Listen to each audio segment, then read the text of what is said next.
Саламатсыздарбы окуучулар, бүгүн сабак такырыбы эстафеталык оюндар. Сабак максаты окуучулардын эстафеталык оюндар аркылы жылдамдыгын, эптеликти дамытуу. Биринчиден дене жаттыгууларын жасайбыз.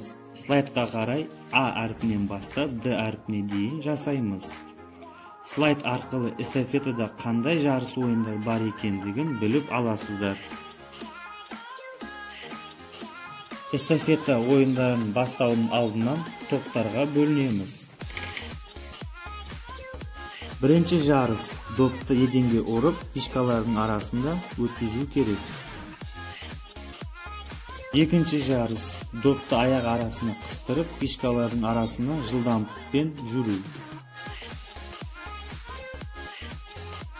Үчүнчү жарыс поезд деген оюн.